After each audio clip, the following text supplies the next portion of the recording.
সোনারপুর থানার বিভিন্ন অঞ্চলে চুরির ঘটনা দিন দিন বাড়ছে। এলাকার চুরি কমাতে পুলিশের টহলদারি ভ্যান ও রাতের পুলিশ নজরদারি বাড়ানো হয়েছে বিভিন্ন এলাকায়। গত 22/3/2026 সুভাষগ্রামের আরএনসি রোডের নিরুপম দত্তের বাড়িতে গভীর রাত্রে চোরেরা হানা দেয়। সোনারপুর থানায় অভিযোগ দায়ের হয়।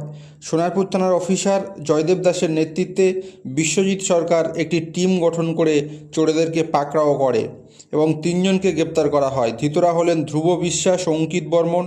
এদের সুভাষগ্রামের চণ্ডীতলা পার্ক থেকে গ্রেপ্তার করা হয়েছে।